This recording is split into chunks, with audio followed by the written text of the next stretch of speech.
Imagine a restaurant that mathematically requires 90% of its customers to never show up to eat. If everyone who paid for a meal actually walked through the front door, the restaurant would immediately collapse. In the food industry, that would be a scam. But in the fitness industry, it is a multi-billion-dollar empire. Today, we are putting Planet Fitness on the autopsy table. We're going to look at how a company built a massive fortune by specifically targeting people who do not want to work. Out and out how you can use their corporate strategy to find the hidden leaks in your own bank account. If you walk into a traditional, heavy-lifting gym, you will see squat racks, heavy dumbbells, and people sweating. If you walk into a Planet Fitness, you might see free pizza on a Monday or free bagels on a Tuesday. If you drop a weight too hard, or if you grunt while lifting, a literal siren called the lunk alarm will go off, and the staff might ask you to leave. Why would a gym actively discourage people from working out hard? Because serious gym goers are bad for business. Someone who works out 5 days a week wears down the expensive treadmill belts. They use up the hot water in the showers. They take up space. Planet Fitness does not want bodybuilders. They want the aspirational couch potato. They want the person who likes the idea of being fit, but doesn't actually want to do the work.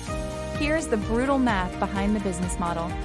A standard Planet Fitness building can comfortably hold about 300 people at one time, but an average location has over 7,000 paying members.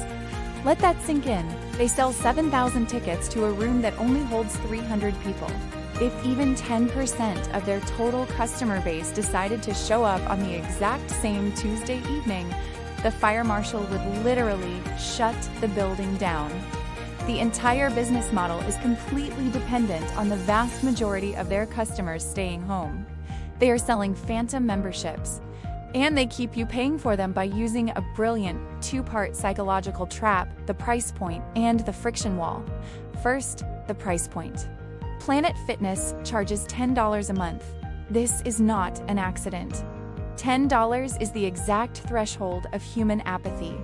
It is too small to trigger financial panic when you look at your credit card statement, but it is just enough money to make you feel a tiny bit of guilt. You tell yourself, I shouldn't cancel it. It's only $10, and I'll definitely go next week. You are not buying physical health. You are paying a $10 monthly subscription to temporarily relieve your own guilt. Second, the friction wall. Corporate America knows exactly how lazy we are. When you want to sign up for Planet Fitness, you can do it on your smartphone in about 30 seconds, zero friction. But when you finally decide you want to stop paying, you cannot click a button on an app.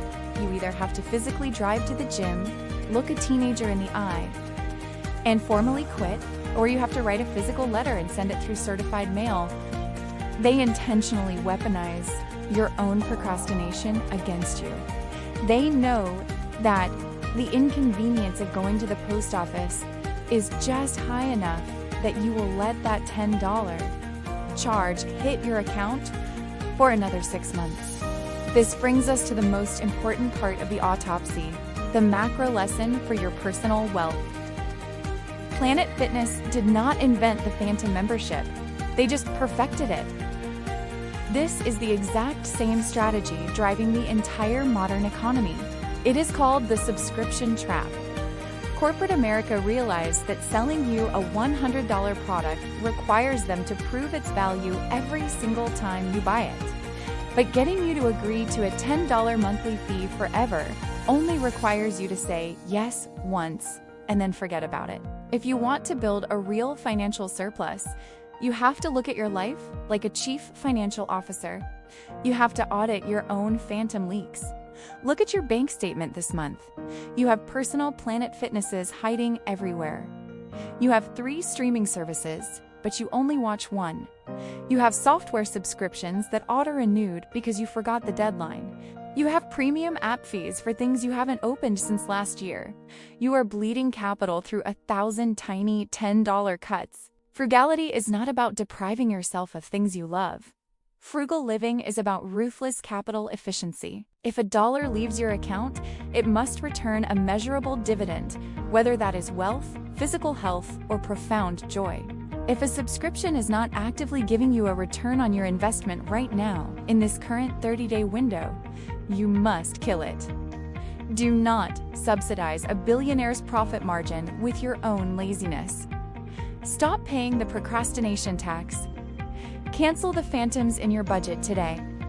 And if you want to keep learning how to protect your capital from corporate traps, hit the subscribe button. We are just getting started.